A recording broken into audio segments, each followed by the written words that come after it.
Oi, minha gente, bom dia. Ó, a nossa aula de hoje, a gente vai dar continuidade, né? O caderno 1, tá bem pertinho já de concluirmos. A gente tinha visto, né, a composição, estrutura da Terra em camadas. A gente viu que ela é composta por crosta, manto e núcleo. Só que na superfície terrestre, né, a gente tem, antes da gente chegar na litosfera, propriamente dita, a gente tem uma região superior, né, que a gente conhece como solo. Tá? Então, esse é o assunto que a gente vai abordar hoje. O solo ele é de extrema importância, tá? Porque é nele onde vai se fixar uma grande parte de seres vivos, né? Alguns insetos, alguns anelídeos, plantas, né? Fazem esse local, né, de habitat e adquirem sua alimentação do solo, certo? Então, a gente vai começar falando sobre o solo, as suas características, tipos de solo e um problema que é enfrentado pelo solo, que é a erosão, certo?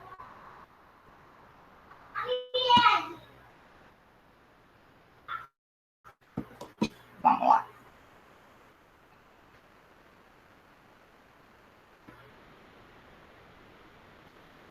Bom, o solo.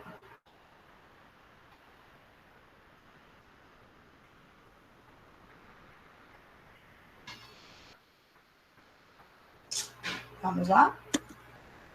Ó, o solo é a camada mais superficial da crosta terrestre, né? É o que a gente chama também de chão ou de terra.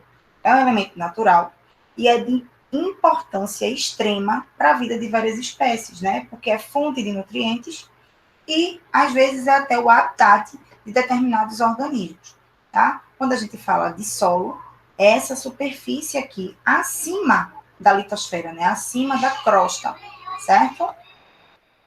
Ela é formada com o passar de milhares e milhões de anos. Bom, o solo é formado principalmente por matéria mineral, né? Os minerais, por exemplo, ferro, enxofre, tá? E matéria orgânica, restos de plantas, de outros animais que foram decompostos por bactérias e fungos e vão formar a parte sólida do solo. Ele também possui água, é o que vai formar a parte líquida do solo. E além disso, ele possui ar. Pessoal, tem pessoas que imaginam o solo como se fosse algo compacto, igual a uma rocha ou um pedaço de rocha, né, como uma pedra. Mas não, o solo ele não é compacto, ele é poroso. Ele é cheio de poros no seu interior, né? Poros formados pelo deslocamento de animais, né? Pela passagem da água. E esses poros, eles também podem ser ocupados por ar, que vai ser a fração gasosa. A entrada de ar no solo, ó, é facilitada pela ação das minhocas, ou o tamanho dos minerais, ou mecanicamente pela ação dos arados que mexem, né, no solo, promovendo a erosão. Bom, então o solo ele é trifásico, né? Ele tem três fases, né? A gente tem água, minerais e matéria orgânica e o ar. Por esse motivo, né, como eu falei, ele é formado de trifásico.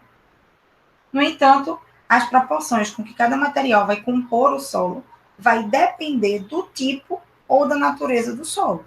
A gente vai ver solos que têm uma quantidade maior de água, a gente vai ver solos que têm uma quantidade menor, a gente vai ver solos que têm uma quantidade de matéria orgânica maior e outros que têm pouca quantidade de matéria orgânica, tá? Mas a gente vai ver mais para frente.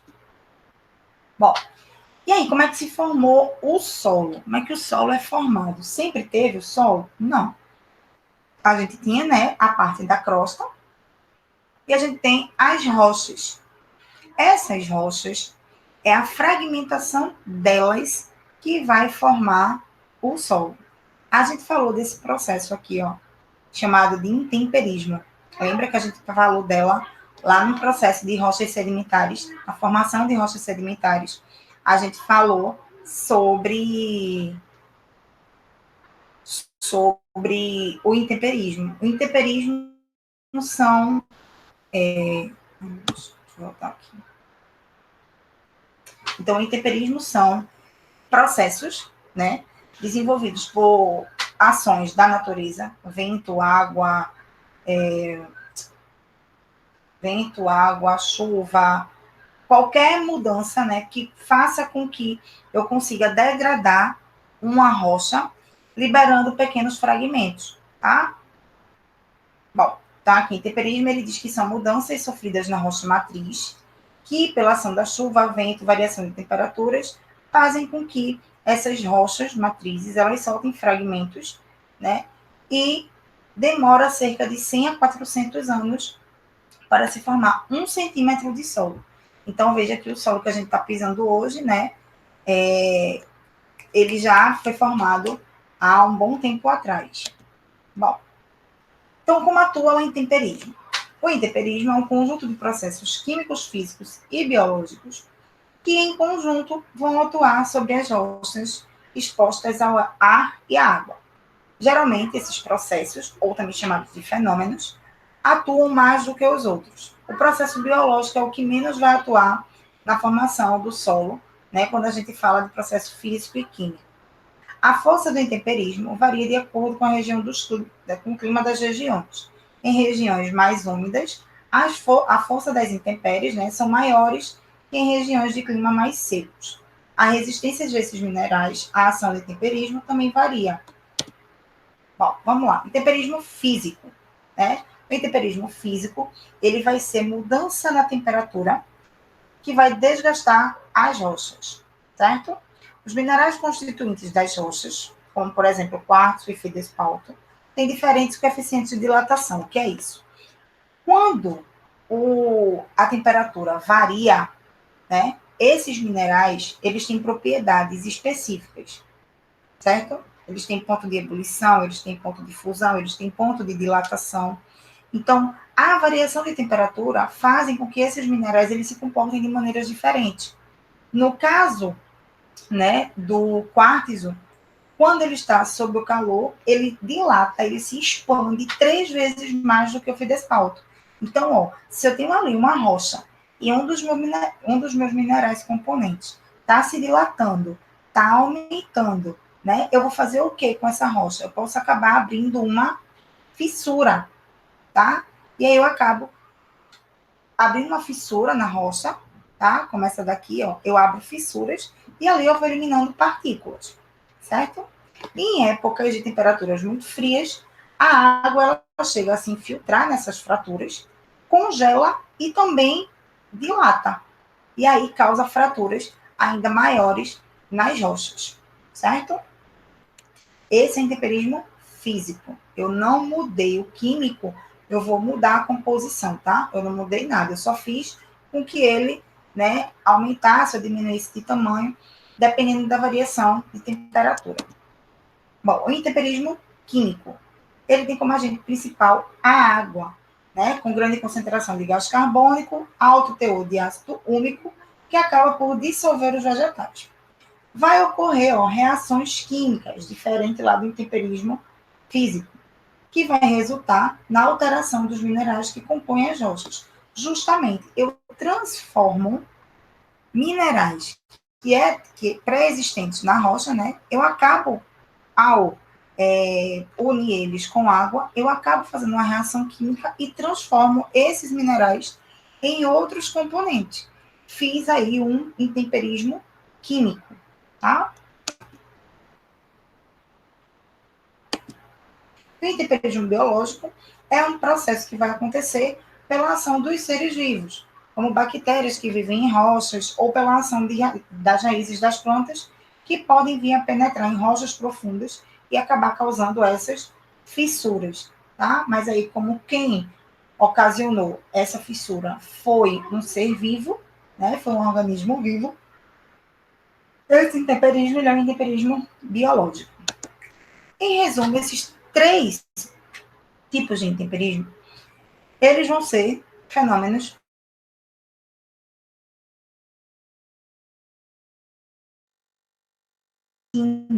e eliminando partículas. Essas partículas se acumulam e vão formar o solo, tá? Bom, aqui a gente vai ter as camadas do solo. Quando eu corto uma camada do solo em perfil, né, na vertical, eu digo que aqui eu tenho uma foto de perfil do solo, certo? E aqui eu vou ter suas camadas, que também são chamadas de horizonte, ok? Bom, aqui eu tenho o horizonte O. O horizonte O é a camada orgânica superficial. É onde eu vou encontrar toda a vegetação, restos de seres que estão sendo decompostos, tá? É a parte onde eu tenho também, a parte mais superficial, onde eu também vou encontrar vida. A camada O, a camada A, tá? O horizonte A, é formada de fragmentos de rocha, matéria orgânica e humus. Esse humus, ele tem aí no livro de vocês, na página 344, ele fala sobre o humus, tá? O humus é a matéria orgânica do solo, resultante da decomposição de animais ou de vegetais e seus restos após a morte, tá? Ou seja, é como se eu pegasse todo o material que eu decompus no solo, né? Todo o material que foi decomposto e reunisse todos eles ali, né? E fizesse uma substância só. Essa substância ela é chamada de humus. Quando a gente vai fazer plantação, né? Vai plantar vai fazer um lugar para colocar uma plantinha, por exemplo, né? A gente precisa comprar adubo ou humo. É uma terra que a gente compra, que ela é bem escura, tá? Chega a ser quase preta, né? E ela é ideal para plantar. Por quê? Porque ela é rica em matéria orgânica, né? Ela vai ser rica em compostos orgânicos que vão ser utilizados no crescimento daquela planta, certo? Horizonte ou camada B é a camada mineral, tá? É a camada onde eu tenho menos matéria orgânica e eu tenho mais minérios, ferro e minerais resistentes como quartzo. O horizonte C é uma camada de transição entre a rocha matriz e o solo propriamente dito, tá? É uma camada mineral pouco ou parcialmente alterada. E a rocha matriz é a rocha não alterada que deu origem ao solo. Ela não aparece aqui, tá? Mas ela estaria aqui embaixo da camada C, certo? Então, o R, que é a camada rocha matriz, ela libera fragmentos a partir do intemperismo, forma o horizonte C, que é um pouco alterada, né? Ou parcialmente alterada. E aí, à medida que a gente vai tendo a decomposição dos animais, a decomposição dos vegetais, a fixação de vegetais aqui ó, nas raízes, eu vou formando as outras camadas, certo? Então, camada O, A, B, C, R. O de orgânica, tá? A, B, C, R de rocha matriz. Bom, e os tipos de solo, tá? Quais os tipos de solo que a gente vai ter? Justamente de acordo com a quantidade daqueles compostos que eu tinha, ar, água, matéria orgânica ou mineral, a gente também vai ter os tipos de solo de acordo com essas características, né? Presença, ausência e quantidade desses compostos. Então, o solo arenoso. O solo arenoso é aquele que vai conter mais areia na sua composição, o que vai lhe garantir uma maior permeabilidade. Por quê? Porque os grãos de areia, eles são maiores, tá? A gente, quando pega areia, né, lá na beira da praia, a gente consegue ver as partículas separadas. Se vocês perceberem, né, lá na beira da praia, quando a onda do mar vem, molha aquela areia, e quando a onda vai, em questões de segundos, é como se o solo tivesse absorvido toda aquela água. É exatamente isso que acontece. O solo arenoso, por ele ter partículas, né, graúdas, um pouco mais graúdas, essas partículas ela deixa espaço entre elas, o que faz com que a água percorra esses espaços e seja rapidamente absorvida. Aqui, ó, permitindo que a água seja absorvida com mais facilidades que os outros tipos de solo.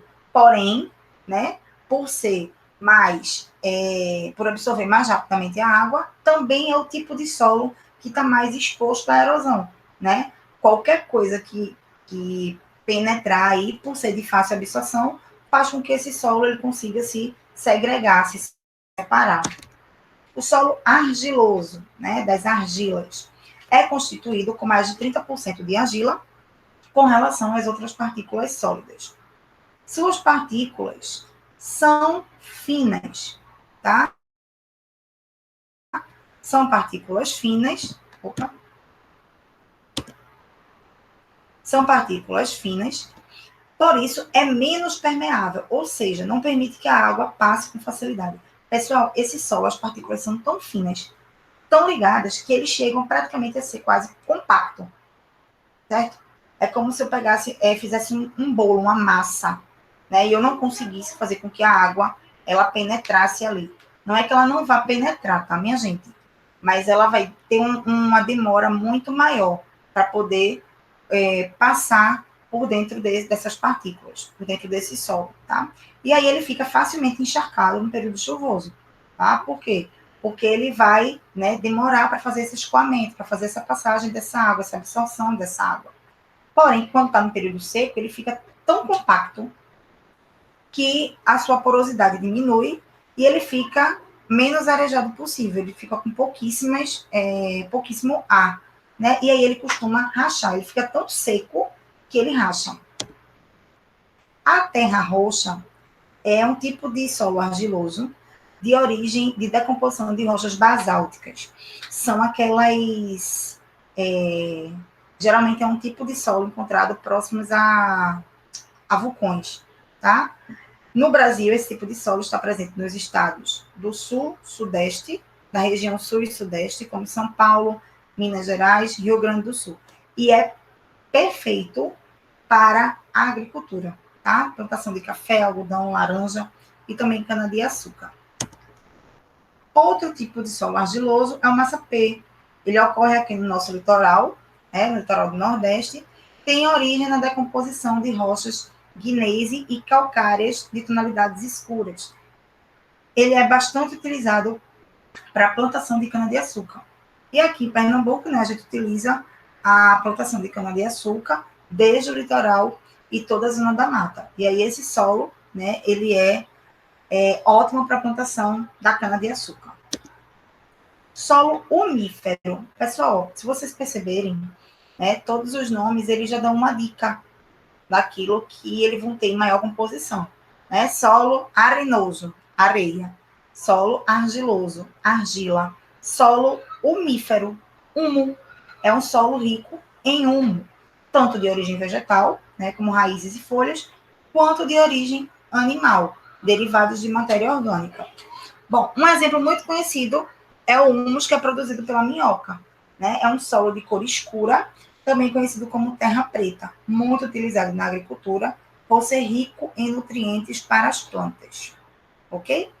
O solo umífero, ele possui cerca de 10% a mais de humus que os outros sólidos. É rico em sais minerais, bastante poroso e de boa aeração. A gente falou, né, que cada um vai ter uma quantidade diferente daqueles componentes: água, ar, matéria orgânica e mineral. O humus, ele é o que tem a maior quantidade de matéria orgânica. Bom, aí a gente falou um pouco, né, como é que as minhocas, elas atuam nesse processo, porque as minhocas, elas são essenciais também para a agricultura, justamente por participar da formação do humus.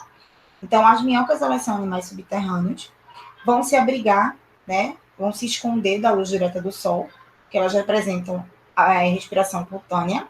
Elas vão escavar galerias e canais dentro do solo, o que vai promover a aeração. O que é isso? A passagem de ar dentro do solo. São animais detritívoros, se alimentam de restos de animais e vegetais. Então, eles conseguem fazer, né, o ciclo da matéria orgânica aí dentro desse solo. Eles se alimentam do resto, né, e ao excretarem, devolvem essa matéria orgânica de novo para o solo. O humus, ele vai ser produzido a partir da matéria orgânica decomposta no processo digestório das minhocas, o que forma uma compostagem natural, agregando ao solo a matéria orgânica morta e também seus subprodutos. A umidificação repõe minerais ao solo, tornando-o mais fértil e apropriado para as mais diversas culturas. Tá? Então, aí, ó, a minhoca, ela é excelente para renovar a matéria orgânica dentro do solo, aumentando, né, a quantidade de humus e fazendo com que seja um solo ótimo para diversas culturas, plantação, agricultura, entre outras. Bom, o solo calcário. O solo calcário, ele tem origem nas rochas sedimentares que contém sedimentos de ossos de animais mortos, né, como fósseis, e conchas que foram abandonadas por moluscos. Ao se decomporem, essas rochas, ao se decomporem, esses ossos, essas conchas de moluscos, elas liberam uma substância que é o carbonato de cálcio, né? E aí esse solo ele fica rico em cálcio. E aí ele recebe o nome de solo calcário. A retirada dele é matéria-prima para fazer o cal e o cimento. O cal é aquele pó branco, né, que a gente utiliza para passar em paredes, né, de casa. E o cimento a gente também utiliza na construção, certo? Solo calcário, grande quantidade de cálcio, né, porque tem origem a partir de rochas sedimentares que têm restos de animais, né, e que vão se decompor e liberar cálcio, né, como mineral principal desse solo. Esse solo lixiviado, ele não está no livro de vocês, tá? Mas ele tem, naquele QR Code da página 349, ele fala justamente, né, para a gente falar sobre outros tipos de solo. Se você quiser saber sobre outros tipos de solo, e ele fala nesse solo lixiviado. E eu achei interessante porque esse tipo de solo, ele pode até ser resultado depois de um processo de erosão, que é o que a gente vai falar, tá? Mas para vocês terem noção, o solo lixiviado é um solo que teve todos os seus nutrientes levados por uma grande chuva, ou seja, ele sofreu uma lixiviação. Lixiviação é o processo de extração de substâncias, né, presentes em um meio sólido por meio de uma dissolução em um líquido, ou seja, eu pegar um material sólido, diluir em algo líquido e a partir dali eu retirar todos os nutrientes. É isso que acontece no solo lixiviado. A água, quando vem, passa pelo solo, carrega toda a sua parte, né? Todo o seu horizonte O, cheio de matéria orgânica, carrega ali todos os seus nutrientes. E o solo fica apenas lavado e pobre em potássio e nitrogênio. Ok? Bom, eu vou mostrar agora para vocês. Eu achei que não dava tempo, mas dá. A parte de erosão.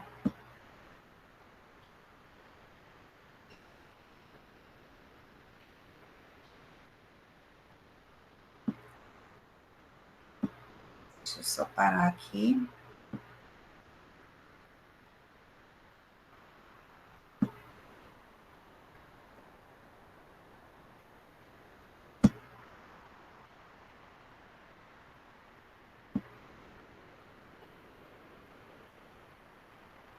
Vou parar aqui para que a gente possa acessar o outro, para que eu possa acessar aqui, né, o outro slide e para que vocês consigam ver, porque se eu acessar aqui eu vejo vocês não, tá? Então, deixa eu acessar aqui o outro. Ah, não sei se aqui. Ótimo. Bom, e aí a gente vai falar agora sobre um processo que ocorre no solo, que é o processo de erosão, tá? Então, o processo de erosão ele tem como se fosse a modelagem da superfície terrestre. É esse processo que faz com que a gente tenha as mais variadas formas, né, de relevo, as mais variadas formas de superfície terrestre, né, como grandes bacias sedimentares, montanhas, planaltos, planícies, depressões. Tudo foi modelado, a paisagem foi demolada, foi modelada pelo processo de erosão. Bom, uma vez quebrada, a rocha ela passa, né, por uma degradação, o intemperismo. Os pequenos pedaços vão ser movidos pela água, vento, gelo ou gravidade. Processo do intemperismo, tá? Bom, então a erosão nada mais é do que um processo natural da desagregação, decomposição, transporte e deposição de materiais de rochas e solo, tá?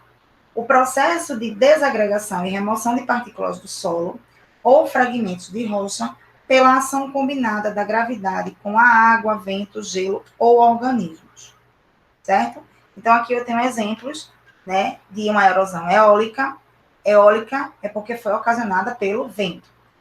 Erosão causada pela água ou erosão pluvial, tá? A água passou aqui pelo meio, ó, e deixou uma vala aberta e carregou todos os sedimentos que eu tinha aqui. E aqui foi uma erosão ocasionada pela gravidade, onde pedaços de rochas desceram de cima da montanha, tá? Aqui para baixo. Mas a gente vai ver uma a uma. Bom, a erosão, ela pode ocorrer por fenômenos da natureza ou através do ser humano, tá? Geralmente, as causas naturais, por fenômenos da natureza, se dão pela água, pelo vento, pela gravidade ou mudança na composição química do solo, tá? Além do gelo, tá? Como eu coloquei aí. Mas o gelo, do mesmo jeito, é água, tá? Ou através do ser humano. Os seres humanos, eles provocam queimadas, eles provocam desmatamento, tá? E tudo isso ocorre em exposição do solo, né? E aí esse solo ele fica mais exposto, né, a absorver, a receber a infiltração da água, o que causa uma instabilidade do solo, né? E ele começa a liberar esses pedaços, essas partículas. Como a gente viu lá, né, quando a gente falou do solo, à medida que ele absorve a água, né, se essas partículas elas forem muito separadas, é mais fácil, né, dele se soltar, dele se desprender, certo? Ó, atividades de mineração também podem provocar a erosão. Eles causam uma retirada, né, muito grande do solo a fim de encontrar jazidas de minério. E aí ele acaba perdendo a estrutura de sustentação. Bom, algumas outras ações dos animais e do homem que podem causar erosão são alguns animais como o tatu, que fazem buracos, né, e a areia removida vai ficar acumulada e se modifica o relevo. O homem, ele é o modificador do relevo, né? O mais extremo, assim, que mais modifica o relevo aqui é o homem, né? Quando ele quer, por exemplo, construir um túnel, uma ponte, um viaduto, ele modifica toda a estrutura, tá? Para que ele consiga desenvolver e ampliar cidades, metrópoles, centros, que eu acabei de falar, né? Construir túneis, estrada e ponte, eles destroem montanhas com dinamites, ampliar cidades e bairros, uso de prática inadequada da agricultura e da pecuária. Então, tudo isso altera a paisagem, né? A estrutura do nosso solo. A erosão pluvial. A gente vai ver agora cada agente da natureza, né? Atuando na erosão do solo. Então, a erosão pluvial é a erosão que ela é provocada pela água da chuva, que vai retirando a camada superficial do solo. Ou seja, ela tira a camada que está mais exposta. Qual é a camada mais exposta? A camada orgânica, a camada fértil, né, do solo. E à medida que ela faz isso, ela deixa o solo cada vez mais improdutivo, né? À medida que ela passa, essa camada de água passa, ela pode criar valas, aqui, ó, essas valas, né, que vão ser chamadas de vossorocas, tá? Mas eu vou falar um pouquinho mais na frente. Bom, arrancam a vegetação, né? Vejam aqui a passagem da água, né? Vejam a diferença, vejam o quanto de camada, né, ela retirou aqui desse solo. E além disso, ela pode provocar o deslizamento de terra, que é o desprendimento de uma camada superior do solo, que vai deslizar por entre as encostas, tá? Como nesse caso aqui, ó. Erosão marinha também é ocasionada pela água, só que nessa questão não é a água das chuvas, é a água do mar, né? A água das ondas. Ela tanto age no sentido de destruir, como no sentido de destruir formas de relevo. A água das ondas, elas batem nas pedras, né? Eu já falei isso para vocês, quando a gente falou até de rochas sedimentares. Água mole em pedra dura, tanto bate até que fura. As ondas do mar, elas batem tanto na rocha, que elas vão liberando partículas. Chega ao ponto até da parte mais inferior, né, da rocha, ficar com uma depressão e a parte de cima se manter. Como vocês têm a imagem na página, ó, 352. Na página 352, vocês têm justamente essa imagem. A onda, ela bate aqui na parte mais inferior da rocha, causa uma depressão e não tem suporte para a parte de cima, que no futuro vem a cair também, ó. Rochas, pedaço da costa, né, que caiu aqui dentro do mar. A erosão fluvial também é causada pela água, só que é pela água de rios, né, corrente dos rios, que ficam arrastando a terra pelo seu leito e sua margem, o que pode ocasionar o desmoronamento das margens e o seu alargamento, né? À medida que o rio vai passando daqui, essas margens elas vão caindo, né? E eu vou alargando o rio, né? E vou desmoronando aqui. Uma coisa importante, né? Para não acontecer isso, é fazer uma plantação na margem do rio, que é chamada de matas ciliares, né? Que elas têm justamente a função de fazer com que essa água não seja absorvida pelo solo, né? Da margem e não acabe cedendo, certo? Quando essa terra da margem acaba cedendo para dentro do rio, pode causar um processo que a gente chama de assoreamento, né? Eu vou aumentar a quantidade de partículas de solo que eu tenho dentro do rio. Ou seja, eu vou acabar como se fosse soterrando, né? Eu vou botar mais terra dentro do rio, tá? E isso pode vir a ocasionar até enchentes. Erosão eólica.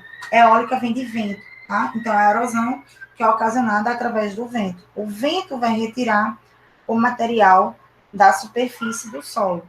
É bastante comum e pode fazer formas bastante pitorescas, né? Como taças em formas, como formas em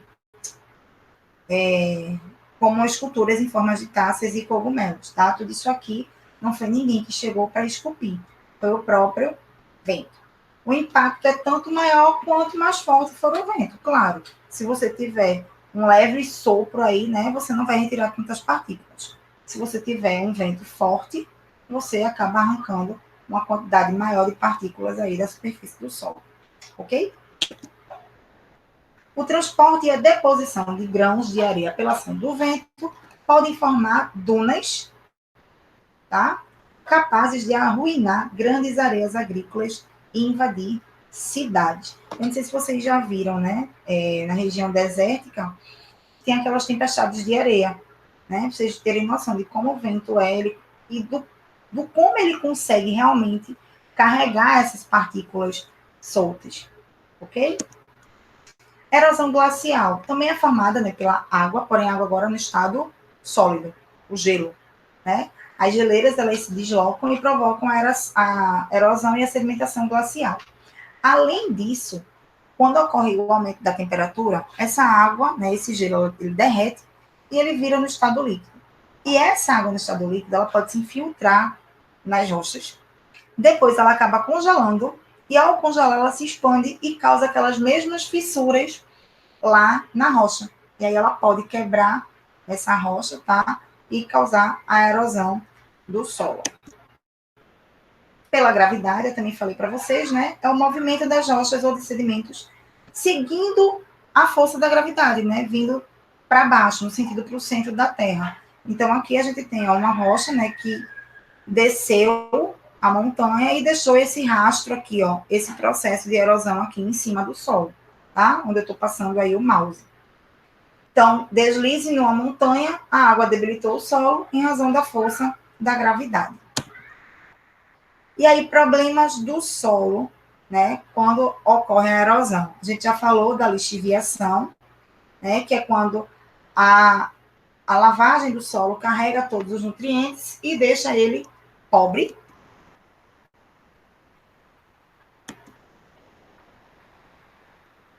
E para combater a erosão, é necessário manter o solo sempre recoberto com vegetação, ou diminuir a velocidade do escoamento da água, usando técnicas de cultivo em curvas de nível.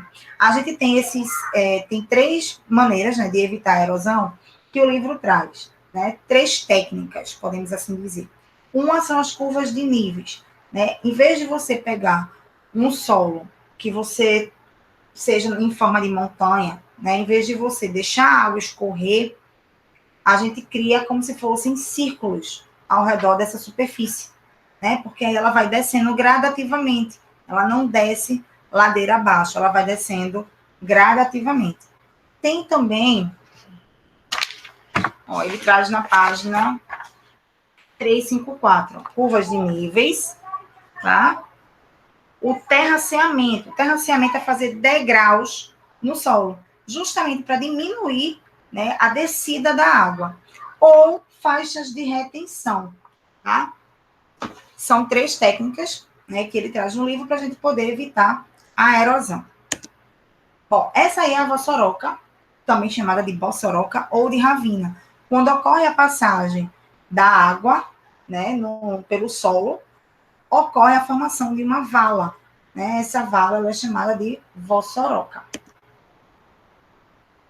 Fenômeno que consiste na formação de grandes buracos de erosão causados pela chuva em solos onde a vegetação é escassa e não mais protege o solo, que fica cascalhento e suscetível de carregamento por enxurradas. Pobre, seco e quimicamente morto, nada fecunda, ou seja, não tem matéria orgânica, né? Ele não vai ter plantações, ele não vai ter vegetação, tá? Como prevenir, então, uma vossoroca? Com plantação de árvores na beira dos buracos, para evitar que o fluxo da água leve consigo a terra e sedimentos e eles vão ficar retidos nas raízes das árvores. Deve-se também ser escavadas caixas de retenção ou drenagem da água para interromper, né, a passagem. É um fenômeno prejudicial, pois destrói terras cultiváveis e colabora para o assoreamento de rios. A erosão, ela faz, né, com que uma terra onde havia uma plantação, uma terra onde eu podia cultivar algo, né, seja destruída, porque ela leva toda a parte orgânica. E ao levar tudo isso, ao levar uma quantidade do solo, esse solo pode acabar, né, sendo lançado nos rios, o que vai causar um acúmulo de partículas, né, sólidas no rio e vai causar o assoreamento. Então, o assoreamento é um processo erosivo causado pela água, vento e processos químicos, antrópicos e físicos que desagregam os solos e as rochas e formam sedimentos que vão ser transportados. O depósito desses sedimentos nos rios causa o que a gente chama de assoreamento. Então, ó, aqui eu tinha a passagem de um rio, ó, e vocês podem ver que à medida que eu vou depositando solo, né, vou depositando sedimentos, eu vou diminuindo, né, vou estreitando esse rio, eu vou fazendo com que ele tenha mais sedimento. O que era para estar tudo coberto aqui por água, não está. Eu tenho bancos de sedimentos. O principal dano decorrente da utilização do solo é a erosão, causada pela ação das águas do vento e com consequente remoção das partículas do solo. E tendo como efeitos alteração de relevo, riscos, né, às obras civis, remoção da camada superficial e fértil do solo, assoreamento dos rios, inundações e alterações de cursos de água, desmatamento, degradações de paisagem, ou seja, tudo isso são danos causados pela erosão, tá? Então, aqui a gente pode ver as imagens, tá? Do que a erosão fez, né, com as paisagens, o relevo que a gente tinha aí. Bom, vou passar um videozinho para vocês. Deixa eu só terminar isso aqui. Né? Outras situações, né, outros danos. Morte de fauna e flora dos fundos dos rios por soterramento, turbidez na água, o que dificulta a passagem da luz solar e, consequentemente, a realização da fotossíntese. Pode levar em pesticidas e adubos para dentro, né, dos corpos de água, para dentro dos rios, e vai causar um desequilíbrio na fauna e na flora. Instabilidade causada nas partes mais elevadas pode causar deslocamentos repentinos, né, de terra, deslizamentos de terra, e pode ocasionar grandes tragédias. E aí, a erosão é um problema muito sério e devem ter práticas de conservação de solo para minimizar o problema. E aí, algumas formas de evitar, né? Não desmatar, principalmente em regiões montanhosas. Quando for planejar qualquer tipo de construção, né? Ter, né, uma orientação ou ter uma preocupação para que no futuro, né, não ocorra o deslocamento de terra, monitorar as mudanças que ocorrem no solo, realizar o reflorestamento de áreas devastadas, principalmente áreas de encosta. Tá? Eu vou passar um vídeo para vocês. Né? Além dessas formas de evitar, que são as formas assim, para não desmatar, né, para evitar, né, na hora de construir rodovias, pensar, né, que isso pode causar um deslocamento de terra. Existem aquelas 3 técnicas também, que eu quero que vocês deem uma olhada na página 354, que é terraceamento, curvas de níveis e faixas de retenção. Quero também que vocês deem uma lida nessa parte, tá? Vou passar um vídeo para vocês, que ele ilustra tudo isso que a gente falou. Né? Ele traz tudo que a gente conversou aqui, tá bom? Só para ficar uma coisa mais didática, uma coisa mais visual. Então, vocês vão ver esse vídeo. E além dele, depois eu vou passar outro que demonstra, tá? Como ocorre um deslizamento de terra, né? Provocado pela erosão, tá? Esse vídeo que eu vou passar do sobre deslizamento de terra, ele não tem no livro, tá? Mas o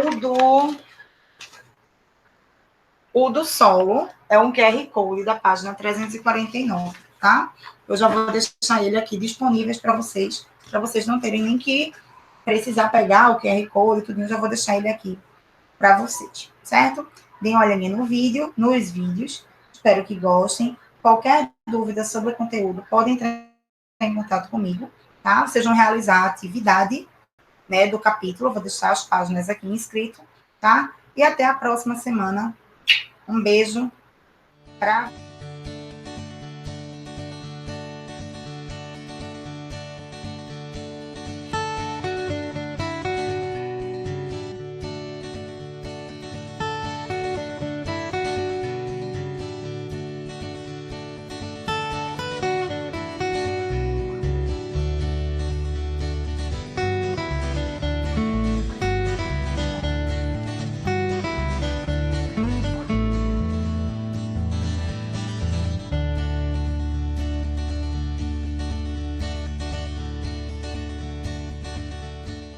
Você observa o chão onde pisa? Sim, Sim. Sim. Por quê? porque às vezes tem alguma coisa que não pode pisar, tem umas plantinhas assim que tem que tomar cuidado. Ah, às vezes alguns lugares sujos assim no chão ou até às vezes bueiro que pode estar com a tampa solta, daí é perigoso. Ah, eu fico olhando, ver o chão, como que é. Por causa que se eu estiver pisando em um lugar muito lamacento, daí suja muito meu tênis, essas coisas. Que tal olharmos de perto o que está tão perto de nós? O que é o solo? Planta, terra, plantação, árvore, essas coisas. Fertilidade. O chão, as plantas, a natureza. Para responder essa questão, é preciso entender como o solo é formado.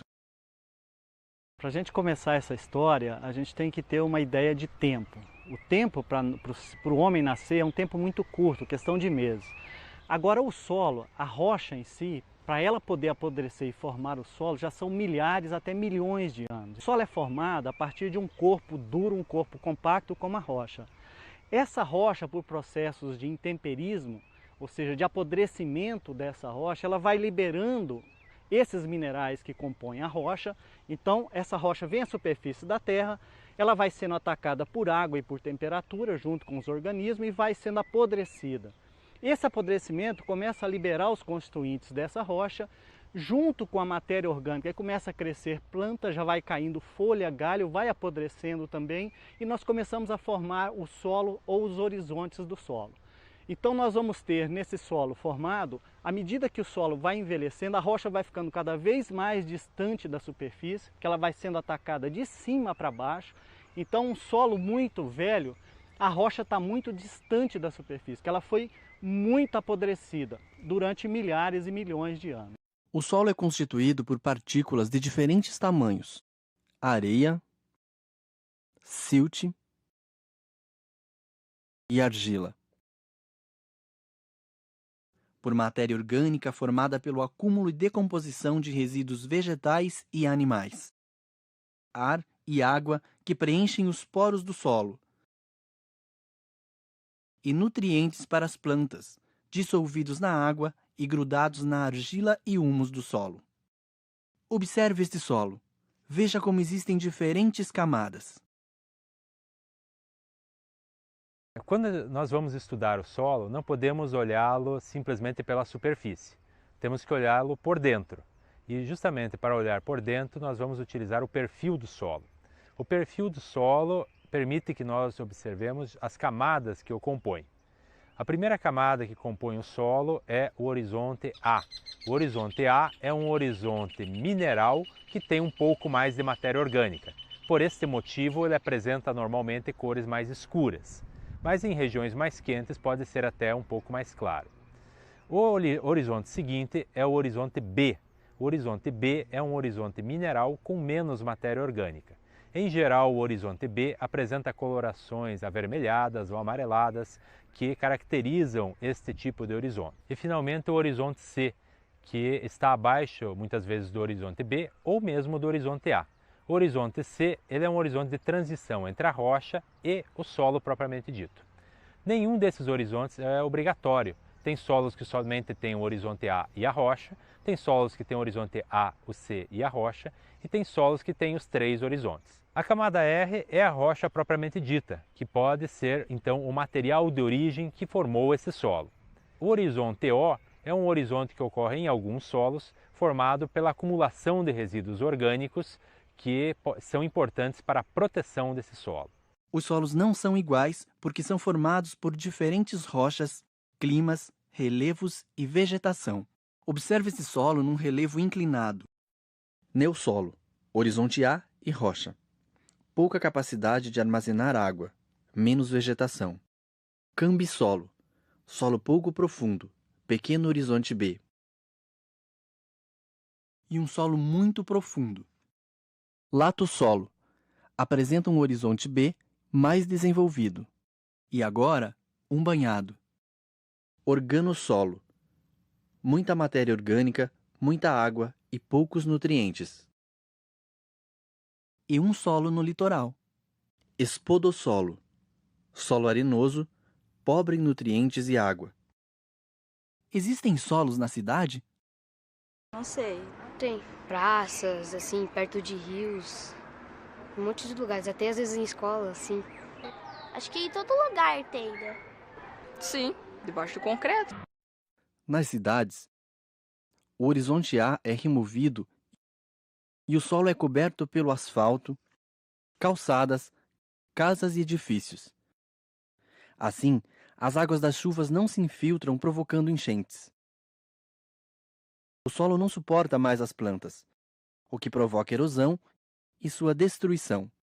Todos os organismos vivos, todos os seres vivos, são dependentes do solo. Mas na natureza, ele exerce uma série de funções extremamente importantes. Armazenamento de água, armazenamento de nutrientes, habitat ou casa de milhares de organismos, né? Por exemplo, minhocas, formigas, besouros e outros milhares mais. Ele serve também como um material de artefatos para construção, telhas, tijolos e outras coisas mais. Primeiro, devemos observar que o solo demora milhares de anos para nascer. Segundo, não se reproduz. E terceiro, é facilmente degradado por outras atividades desenvolvidas pela humanidade. Finalizando, eu gostaria de fazer um apelo. Sejam amigos e divulgadores da importância do solo. E agora que você conhece a importância do solo, olhe com cuidado o solo onde pisa.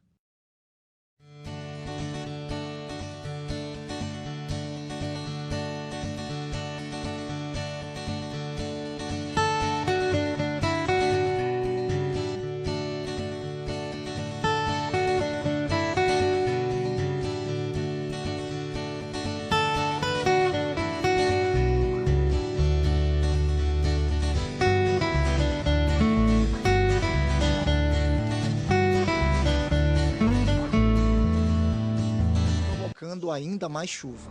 Uma chuva intensa, contínua, com força suficiente para varrer a fina camada de terra que cobre as rochas das montanhas e transformar simples riachos em cabeças d'água devastadoras. Ai, ai, ai! Estamos num laboratório de geologia da Universidade de São Paulo. A ciência vai explicar por que isso acontece. Aqui a gente tem uma simulação do que seria um terreno de encosta, numa região de serras, por exemplo, como no Rio de Janeiro. Você tem a rocha que está sendo simulada aqui por essa placa de vidro e acima dela você tem uma camada de solo. Para a simulação ser a mais real possível, essa não é uma terra qualquer, né? Não é uma terra qualquer. É um solo comum de se encontrar nessas regiões de serra, principalmente onde tem vegetação. E esse solo, por ter muita matéria orgânica, ele se torna mais poroso. É uma terra mais fofa. Agora o Vinícius vai começar, de fato, a experiência. A gente vai usar um chuveirinho para simular a chuva, né? Nessa época de verão, chove praticamente todo dia. Então, o solo já está saturado, já tem muita água e, de repente, vem aquela chuva muito forte. E aí ele não comporta. Essa água vai aliviar a pressão interna que existe dentro do solo e ele vai escorrer, vai fluir como se fosse um líquido. Então, aqui você observa, ó, a água começa a criar caminhos e ela encontra esse solo descoberto, ela vai ganhando velocidade também. E isso pode gerar também, pode agravar a situação. Por exemplo, aqui a encosta está ficando mais inclinada ainda, por causa dessa água que está correndo. Uma casa caiu aí, essa caiu por causa da erosão. Ou seja, isso é algo que pode acontecer porque as chuvas não estão parando lá na região serrana. Por exemplo, essas casas que estão aqui na beira do barranco que foi formado com deslizamento, elas também estão com risco alto. E a gente vê que o resultado final é de fato muito parecido com o que aconteceu na região serrana do Rio, com um agravante. Lá as casas não são leves como essas aqui, que são maquetes, elas são pesadas e elas não boiam, elas afundam.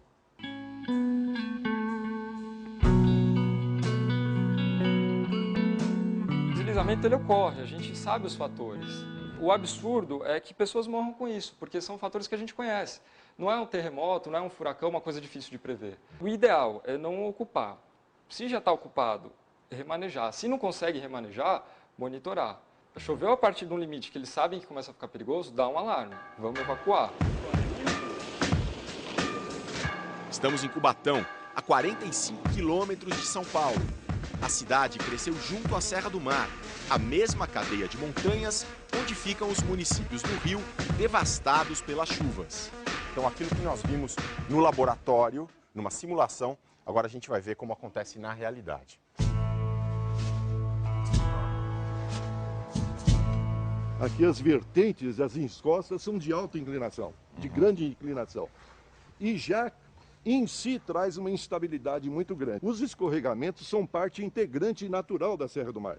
A Serra do Mar não precisa do homem para ter seus escorregamentos. Certo. A ação do homem mexendo com essas áreas tão instáveis, desmatando, cortando, fazendo aterros, lixões, fossas de infiltração, potencializa toda essa instabilidade. E pela presença humana torna essa instabilidade trágica, né? Porque um escorregamento ou vários escorregamentos tem, infelizmente, a propriedade de soterrar pessoas.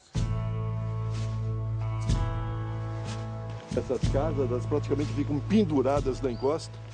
Você imagina, quer dizer, todo o esgotamento de água, de drenagem de água de chuva, saturando esse solo, a possibilidade enorme de ocorrer escorregamento. Um escorregamento nessa situação derruba aquela casa e atinge essa outra residência aqui.